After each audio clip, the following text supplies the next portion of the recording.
Now we get to meet him in person. Please put your hands together, give a big warm welcome to our first guest, Nolan. Sorry,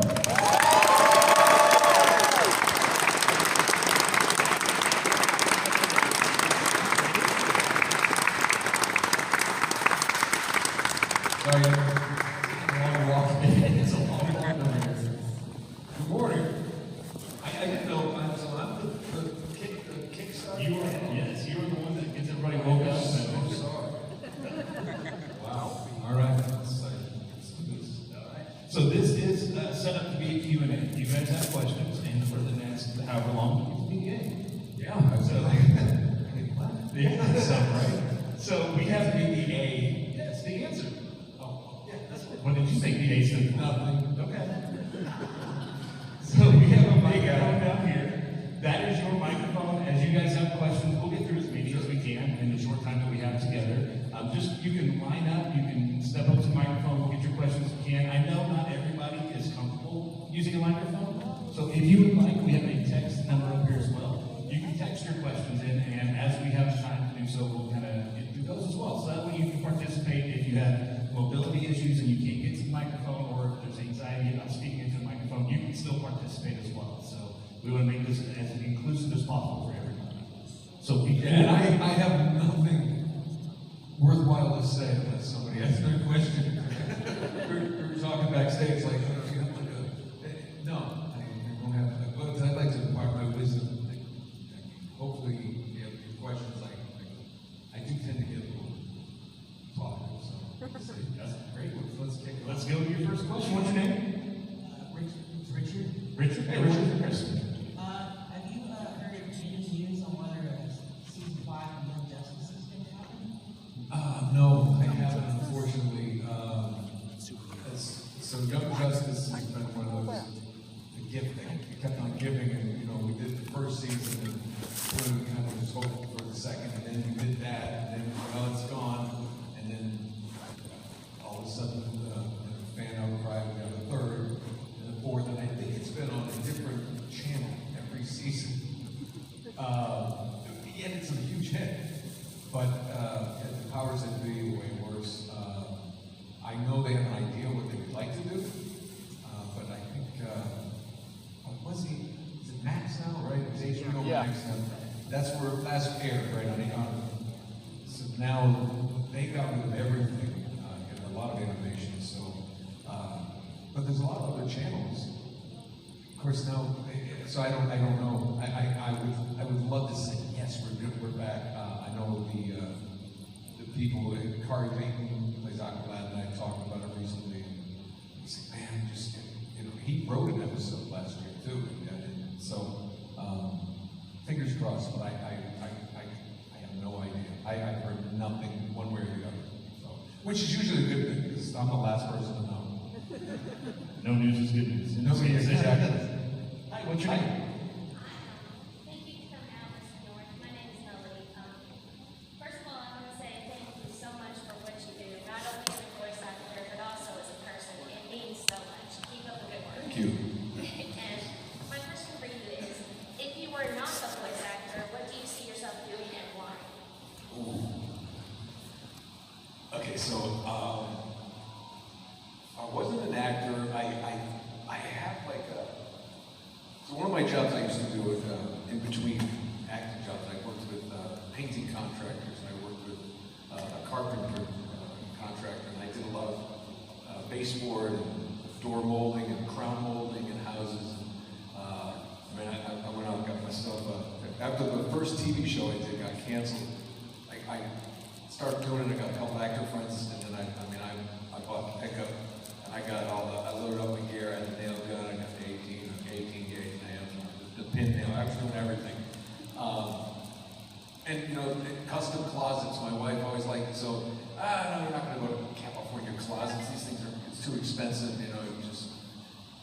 Anyway, I got really into that kind of thing, and I love architecture and design, and I think I would love to, be one of the house builders or something like that. I would love to design and build houses. I get into that kind of stuff. I think that'd be really cool. So now I don't know if wind could blow, they'd be knocked down. I'm not structural engineering, but I'm sure I could find a friend who knows how to do that. That tool belt, Dodge Ram or Ford F-150. No Tundras. No. Although they're very good trucks. You're welcome. Thank you. Thanks, Melody. Hi, what's your name? Hi, my name is Ben. Hi, Ben. I like to imagine like Nathan Drake, like, I'm not going to Cambodia with you, I gotta build a cabinet. But, There you go. No, exactly. yeah, but I wanted to ask, you've done a lot of different roles in your career, so which would you say you felt closest to you, like I barely have to act, and which would you say is like the most you've had to transform yourself or your voice for a role? I think it's a great question. Well, yeah, it seems like the easy answer, but Nathan Drake was the one that's most like me. It's full body motion capture. I mean, I didn't have to do all that climbing because you can't. But yeah, his sense of humor. Amy Hennig, who created the series, she invited me to put as much of myself into the character as possible. And you have to understand, motion capture it's just like doing an on-camera show. The movie Avatar is shot in the same facility and the same type of cameras, which means they literally could take that data and turn it into a movie if they ever wanted to. That's the painting. But There's that. so that's probably that's without a doubt. I mean, it's my voice. I love when I meet people at cons or something and they're talking to me for a few minutes and they go, "Can I ask you a favor? Like, could you do the Nathan Drake voice?" I've been doing it for the last 5 years. He said, "It seems different." I'm like, "Well, because I'm not under gunfire." No, crap, no, Sully. But so, and did you mean what character is most unlike me? Like the hardest one, or just vocally what's different?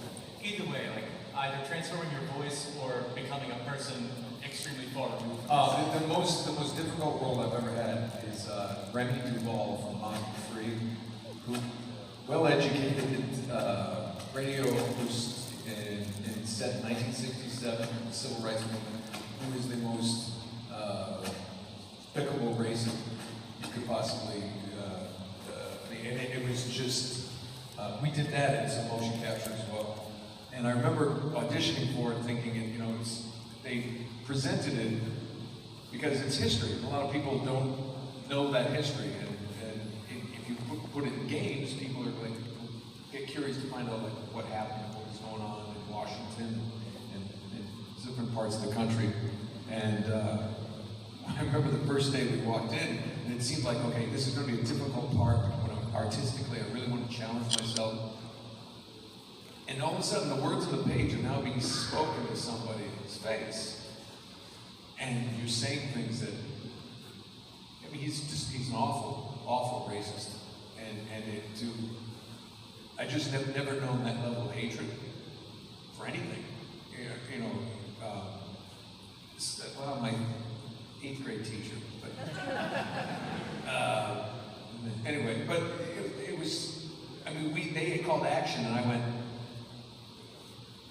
and they said my line. I said, no, I know the line. Can we stop for a second? And I looked at the other actors, and one of the guys, he looked at me and goes, I got you, man. Come here. And we went over for like 10 minutes, and you almost had to ask permission.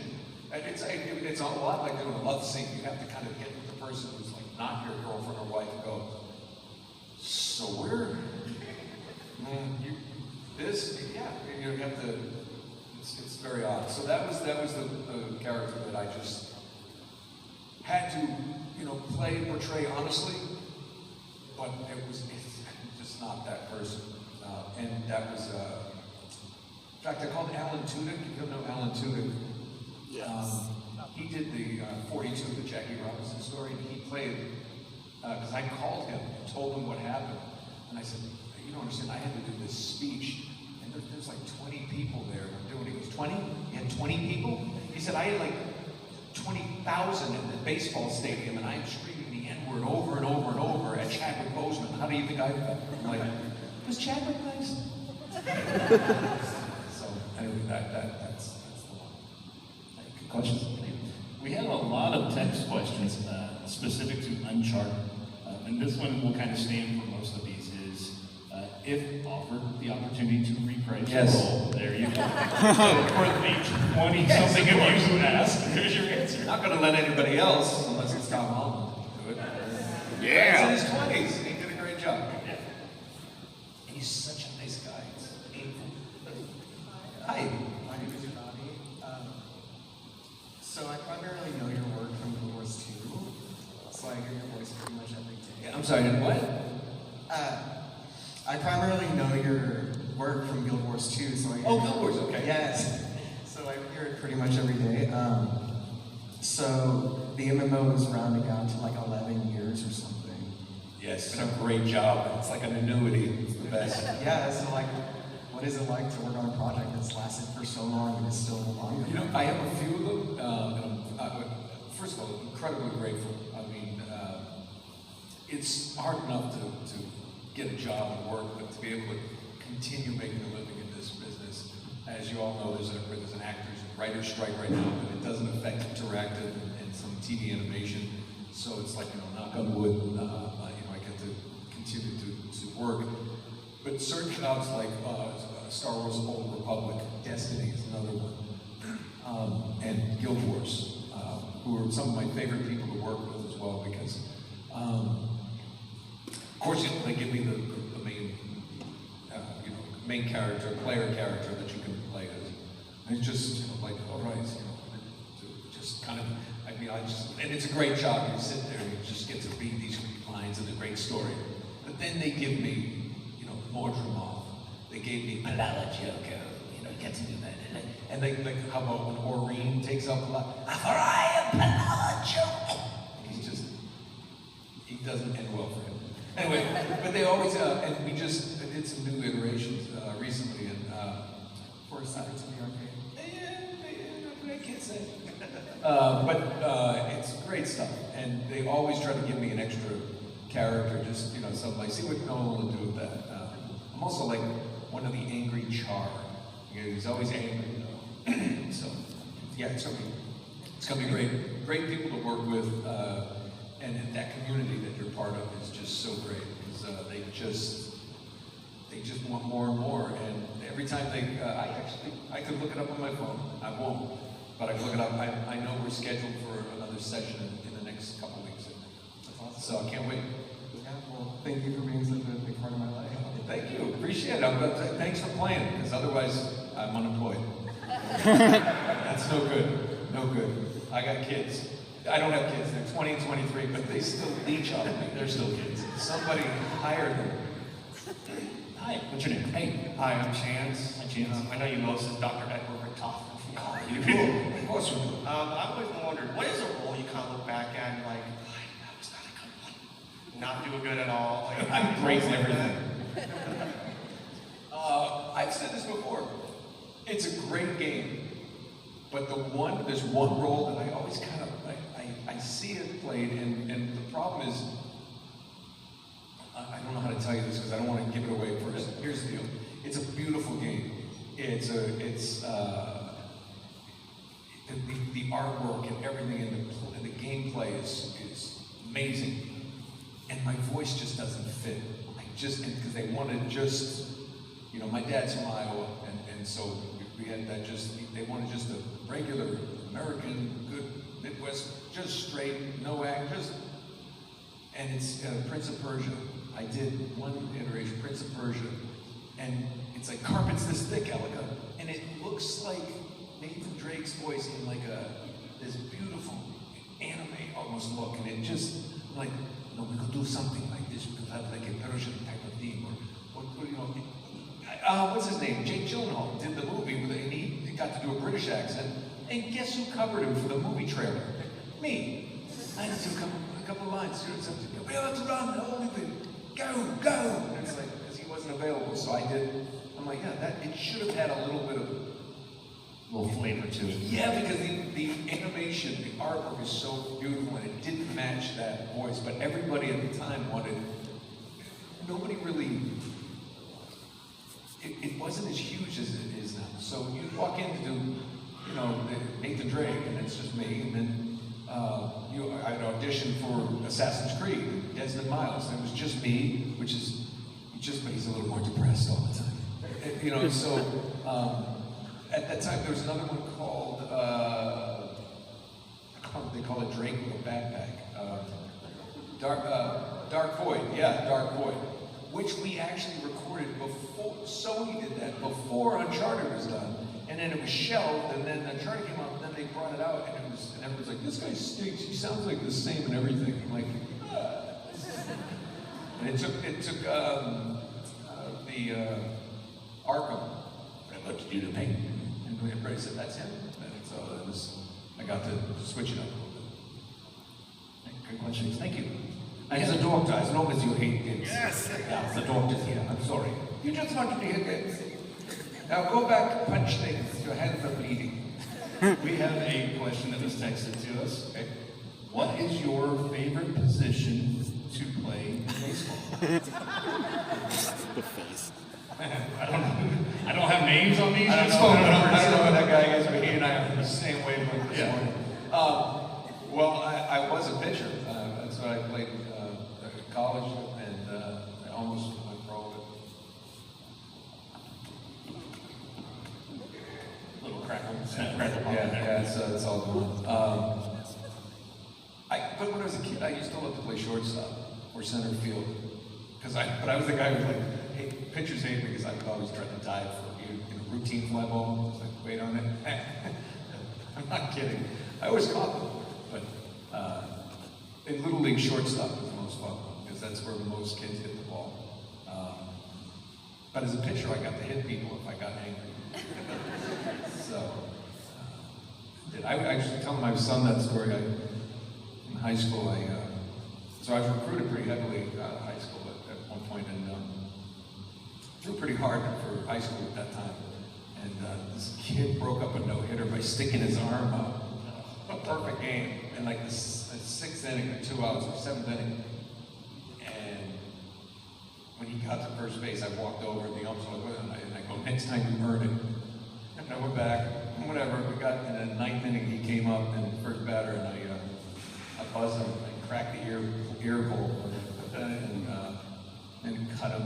I was thrown out of the game. But you put a 91-mile-an-hour fastball in someone's ear, They don't break it up again. Good question, whoever that was. Hey, what's your name? Hi, my name is Johnny B. And Hey, Johnny B. It's actually nice to see you again. So Where were you at? Where did I see you last? I met you in Arizona when you were at Phoenix Comic-Con, but now it's Fan Fusion. You know what's crazy? I have not been back since that to Phoenix. And I'm going next weekend for Game On Expo. Yep. With Steve Bloom, Dempsey's going to be there. But, because my son actually goes to school up there. And I'm actually taking him next Thursday, flying him in. Nice. And I'm working over the weekend. Do you live in Phoenix, or are you here?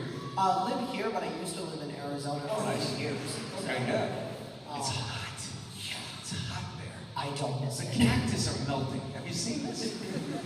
Sorry, it's so Go ahead. bad. So I originally texted a question too, because I didn't know if it was going to be answered, so I have kind of an alternate one.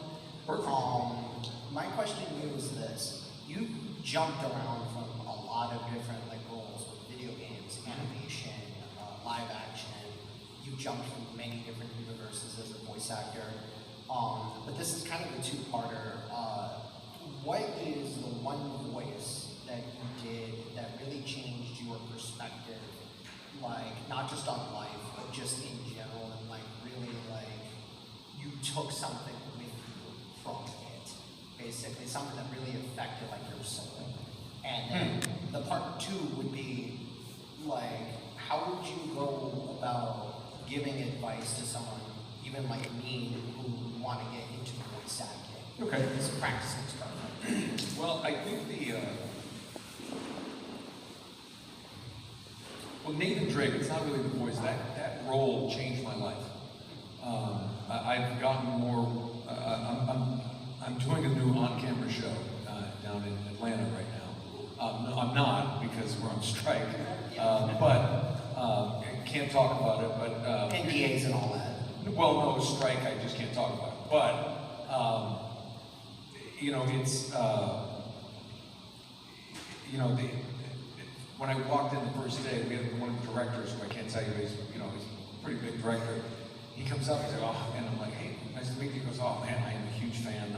I played hours and hours of Uncharted. And then I start meeting my producers, and like they're, the funny thing is I'm 52, and I start seeing these guys come up and they're, why aren't all the executive producers younger than me? Yeah, you know, but it's great because it's a lot like, I'm getting this second half of my career. Because I always start in theater and then on camera, and somebody at Goof just said, hey, you're always messing around with voices, you should go talk to the voiceover agent, which is going to lead to your second part of your question. Because getting an agent is the most important thing. Somebody could just give you opportunities, and then you go. When I got into video games, nobody wanted to do video games. There's no residuals. It was like just, I remember booking one of my early jobs, and they said, hey, do you want to go over here? It's a blood throat. It's a screamer. I'm like, what do you mean? They say, well, you're soldier number 2 and 5. You know, 2 different voices, and it's mostly, Renee, get down, run, they're in the hedgerow, that kind of stuff. I said, that sounds terrible. I said, yeah, it's only $700. I said, excuse me? They said, yeah, it's scale, it's 700, whatever. I'm like, you want me to scream Renee for $700 for 4 hours? I'm gonna yell at my kids for the next 4 for free, so yeah, I'll do that. So I went, yeah, and then it just, as you know, the games just became much more narrative, and then that led to going to do animation, and then, Nickelodeon's been very, very good to me, and so that's, what role. Nathan Drake was the one that really changed things. It allows me to travel. Most people know me. I joke, I go to cons all over the world now, and I go to, we did so much publicity all over the world for Sony and PlayStation. I think I traveled more than Nathan Drake has because of Nathan Drake. I'm not even joking. I mean, I haven't destroyed any lost cities, but I've destroyed a few toilets. No, I don't know. Well, no, seriously, curry is a dangerous substance. And the best thing to do is iwanttobeavoiceactor.com if you want to get into voice. D. Bradley Baker's website, that's the best thing to do. It goes about like the microphones, the things you need, different budgets for that, but how you get a good demo tape together to attract an agent to get your cause heard. So that's the best thing I can tell you. Do that, and also be an actor, not just a voice actor. Why close the door on any opportunity? If there's a local independent, they just need you to be a police officer. Just perform, just try it. Improv classes more, I prefer over scene study. You can work up to that, but just because you go to a scene study class, you get 2 guys. They do True West with Sam Shepard every time. But improv is different, and you'll meet people in the corporate world. They go to improv classes to think on their feet. Voiceover is so. I do Rick and Morty. I don't audition anymore. They call me and they go, hey, is he available? We got 4 shows, and I do probably 3 or 4 characters per show. Sometimes 2, but it doesn't matter. But I'm like, oh, so what does this guy sound like? And then they become recurring characters. Like I'm the president, vice president. I'm Keith David's vice president. Isn't that one chance I did? Make the president your turkey. And it's just my bad impression of Ross Perot. So there you go. Thank you for your time, and thank you for coming to Oklahoma. Oh, love it here. My wife's from Springfield, Missouri. She did that. We go to Table Rock. You don't talk like that. I'm from Springfield, so you're correct. Yeah. Springfield, Branson, yeah. Is that right? Yep. Where, Nixon? Ozark? Lambert's home. Yes. Throw roll. I can walk to Lambert's in like 10 Really? minutes to get that, yeah. I was just back there. Are you? Next time you stop in. Talk much of stuff. Yeah. No, it's I almost moved there. Really? Before I moved to Atlanta, yeah. But they can't, There's no jobs. It's all connecting flights. I can't. Please, hi. Hi, my Are name you is from Desiree. I just wanted to say it's an honor just to meet you. Like, Hi. I'm a huge Thanks. fan. My question is, what was it like working on your last Uncharted, Beast End? What were the feelings, coming to that end of that chapter? Bittersweet. Yeah, it was hard. I remember as you're going along in the story, and then it's like we don't have many more shoot days, I don't think. And I didn't know exactly what day it would be, and you're just kind of in. And then I remember looking over as we were finishing up the day, and they rolled in like a bunch of glasses of champagne, and I was like, oh no, it's over. I was like, oh, I gotta get another job. The funny thing is, you have a lot of bittersweet memories and emotions, but the funny thing is, a parent and somebody who grew up in a very poor house. We didn't have a whole lot. You just start panicking, going, I gotta get another big job. I mean, I had a bunch of little ones, but Uncharted was a real, golden nugget. My first thing was panic, but yeah, it was a bittersweet day, just doing that, but being able to work with all my friends, and and then when the game came out, we got to do some publicity. But it's like that with any big job, any big series. When the show's in production, it's great, and then it ends, and you have people go to other shows. I mean, think about the people who did like Breaking Bad for all those years. People with Modern Family did 11, 12 years. They're still friends, but when are they gonna get together that way? I mean, it's a very intimate family, and your crew, it's a tight bond. So Uncharted was no different. It was tough to let it go. Yeah. But you know what? I'm gonna play it. I did it on YouTube, but it's not the same. We had a retro replay show, Troy, Baker, and I. And we played the first 3, and I never played the 4th one because then it's over. So I don't know. But it's I get to keep talking about it, and the great thing is I meet people who played it through school or college or even older, and now they're coming in with their 9, 10, 11-year-old kids, and they're big fans, and their kids are cosplaying. So I'm like, I'm gonna milk this another generation. Because that's the great thing about that game. It is so replayable, and it's really like Raiders of the Lost Ark. I mean, that was one of the first movies my kids had to watch that.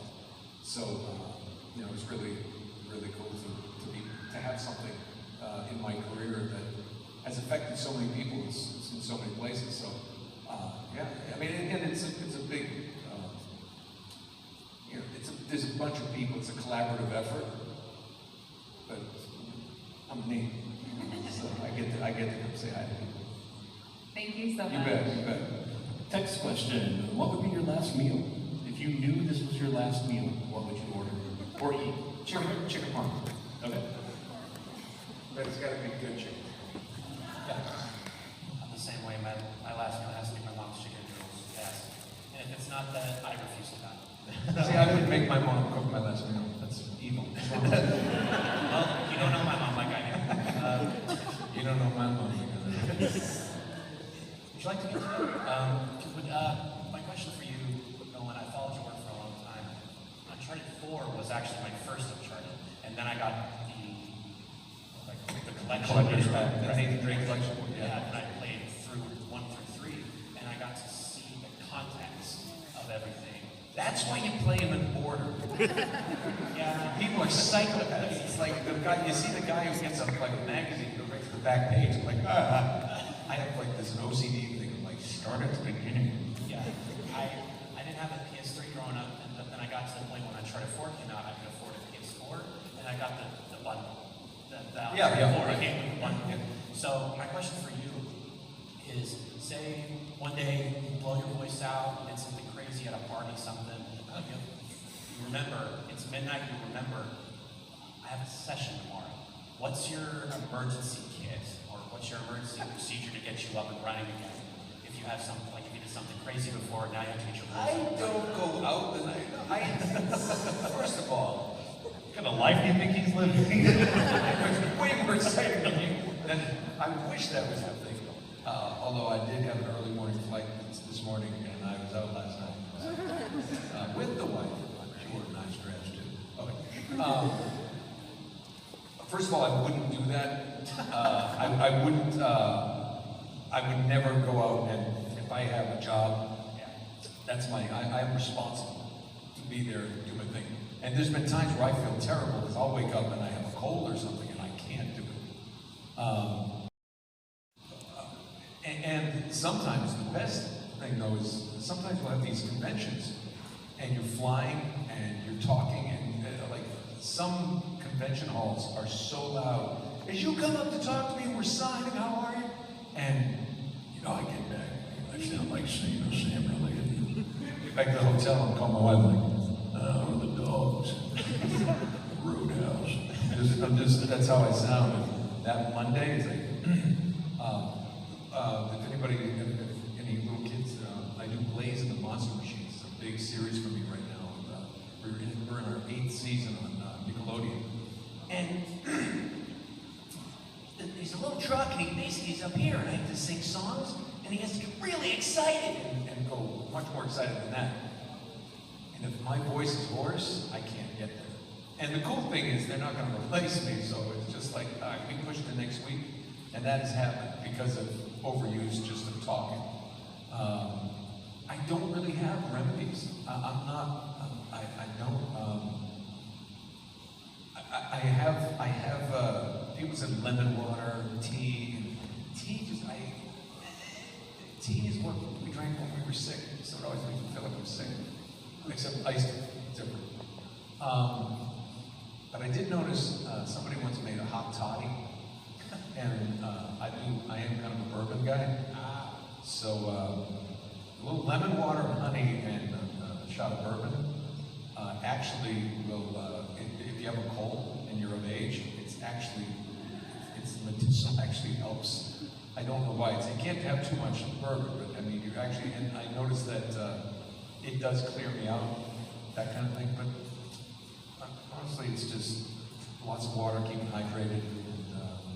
You know, try not to. Learn how to yell. If you have to yell in sessions, you have to yell from your diaphragm. It's not that hard. Thank you for your time. No, and I'm not partying with you. Please tell me you're John Wick, because if you're not, okay, not that you are John Wick, but that's because it's very good. Either that or it's just like. We do have security check. No, I'm at the seminary. I'm sorry. Hey, Nolan, I'm calling. Hey. Big fan of you. I'm a Destiny nerd. Okay. I got 2 questions for you. One of them is, what was it like to take over the role from Peter Dinklage as the Ghost, and then Cade in Forsaken? Okay. You never want to. First of all, I love doing Destiny. We have all kinds of new stuff coming out, and it's going to blow your mind. Love working with great people, great company, and the game never ceases to amaze me what they do. I didn't know about Peter Dinklage. It was the only time in my career that somebody, my agent said they wanted to do a paid audition. Which is, there's no such thing. I didn't know. So, but what they wanted is they wanted a full 4-hour session to work on this new character they had. So I went to the studio and we worked on the. Sorry, I'm always turning this way. Need one of those round, or semicircle, just to include everybody. So what we did is they brought me in and they told me what the character was. I knew nothing about Destiny, even though my son was an avid player at the time. And when we finished, they said, yeah, I think we're going to move forward. I said, oh, that sounds great. So then my agent called me. She said, so this is the role of Ghost. You're actually replacing. That's when they told me you're replacing Peter Dinklage. This had nothing to do. Everybody made such a big deal because some people liked him, some people didn't. But it wasn't about that at all. He was on Game of Thrones, and it's shot in Northern Ireland, which is known for Belfast and wind. I was there actually for a convention in Belfast, and one of the drivers at the convention you know, it was, they weren't shooting Game of Thrones, and he said, no, I'm one of their drivers. He said, yeah. He said, we would pick them up at about 3:30 in the morning to drive them to the location 3 hours away, where they got into makeup and had to do, you know, and he said, then the grueling schedule. Destiny's a live game. They need somebody who's like kind of on call. We have to pick up a couple lines here or there. That's how it works. So that's how it is. So I was probably doing him a favor, and certainly doing Bungie a favor. It was the commitment and the time and what he was doing. Because I remember, you know, I had my son pull some of it up, and I listened to him, and I'm like, that sounds good to me. I don't know. They just wanted something different, and they needed somebody who's readily available, and that was me. As for Cade, I can answer that quick. It was a one-time deal. Cade 6, the original, the real, the only Cade 6, because he's my favorite character, and he's a friend of mine, Nathan Fillion. He's back. He got the rookie. He's the executive producer, one of the writers, the star of the show. He's doing all this stuff. He was not available. And they tried to get him, and finally, you know, he was cool enough to let me step in and do that one thing. And when I got there, it was the death scene. I couldn't believe it. Like, I'm not killing Cade 6. And, you know, but it worked. It was just it was like one session to do that. So, happy to fill in just because it had to get done for the players. And that's what it's really, the gamers are the ones that, but the real Cade 6 is back. So, I'm happy about that. Thank you, Nolan. I'll You see bet. you at the final shape. Okay, yes you will. I live in your backpack. I think this may have to be our final question. No, I got it. I want to go fast. Okay. Because I have time. Right? Okay. I have time? We have about 6 minutes. Okay, let's go fast.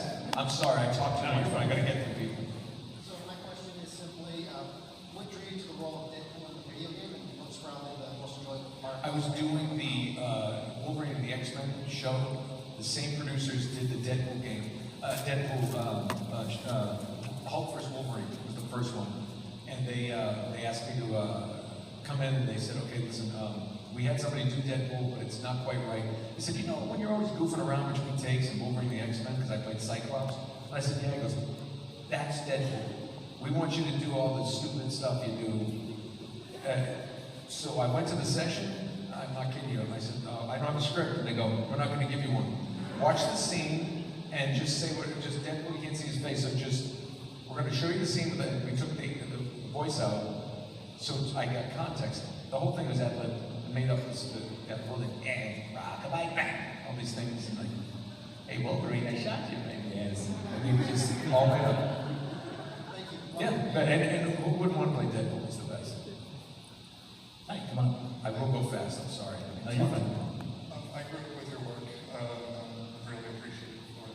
Thank you. Thanks for listening. Do you love voicing Deadpool, or does Marvel keep begging you to come back? What? Do you love voicing Deadpool, or does Marvel keep begging you to come back? I love doing Deadpool, and I wish they would beg more. I've been trying to get a Deadpool 2 game made. I want to shoot it in the motion capture Uncharted style. I know Ryan Reynolds will do a cameo, and I know exactly what I've written it. I know exactly what I want to do. Problem is, you can't pitch ideas to video game companies. The ideas come from internal. It's not like a movie. It's like you have a great idea for a movie, you pitch it to Warner Brothers, they love it, they buy it. Yay. Games don't work that way. But I know a few people. I've done this long enough, so I'm all over Bill Rosewood. We did Avengers. When I played Iron Man, I said, we gotta do Deadpool. He said, okay, but I'm working on it. Deadpool 2. Come to it the end of the year. Yeah, hi, come on. Hey. As someone who grew up with a lot of your work, especially Deadpool, I'm wondering, when you play a character multiple times and you maybe change the voice, like how do you approach that? What's that like? Because I noticed Hulk versus Deadpool's voice is a bit different than what it is now. Like, how do those decisions kind of get made? The game was there's different producers on different things, and they want certain things done a certain way. The Deadpool game was years after Hulk vs. Wolverine, and I just got older. And your voice, you know, I mean, there's got to be some scars in there from all the screaming and the yelling. And so,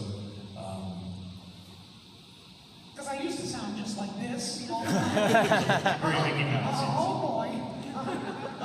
I own you. I own everything.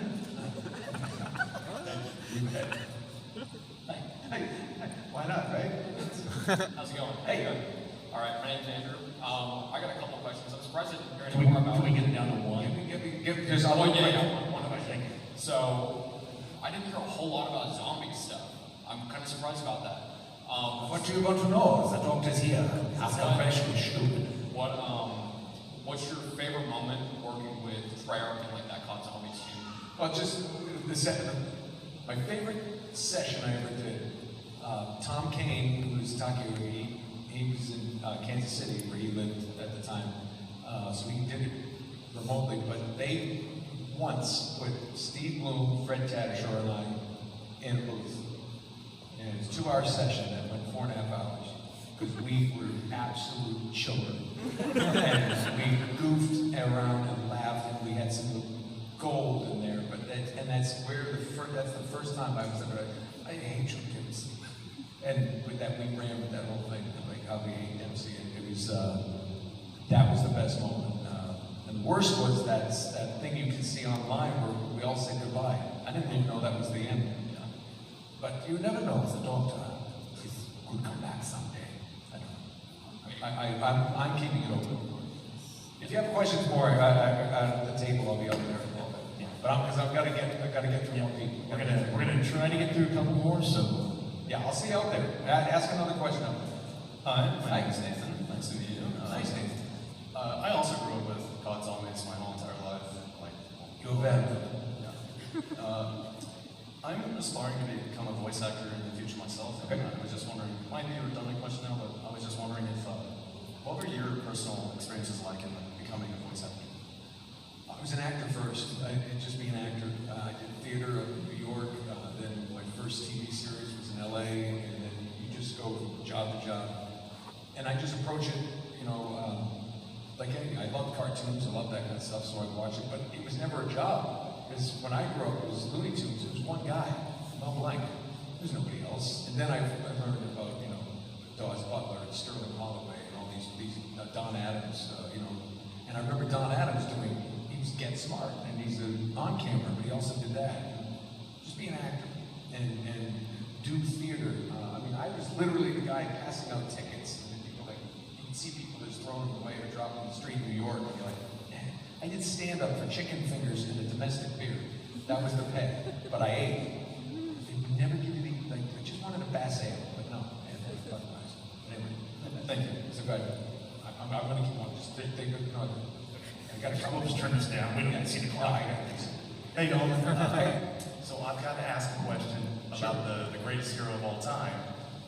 What is Superman's favorite sports team? And does Superboy just root for the rival team just to irritate him? Ooh. I don't know how to answer that, but you want my favorite sports team? Sure. Well, I grew up in New England. So I'm a New York Giants football fan in the NFC. Because the Patriots were terrible when I was a kid. And I'm a Chiefs fan on the AFC because my dad was from Iowa, so his whole southern Iowa, so all his family would send me Kansas City Chiefs stuff for Christmas. So I had the helmet and all these. And I remember when Joe Montana went, I was at the Bills game 2 years ago when they won. It was crazy. I was there. Baseball. It sounds like I'm pandering. My dad from Iowa, I'm a St. Louis Cardinals fan. It's been a rough year, but I've been a diehard Cardinals fan. And I ended up marrying a girl from Springfield, Missouri. It worked out real nice. Basketball is probably the only one where I followed the Celtics. Then I moved to LA, and I really started rooting for the Celtics more because, the Lakers, I can't get around it. Great players, it's fair. The colors make me sick. Do I keep going? I don't know. Superboy doesn't know. He's just angry all the time. Yes, sir.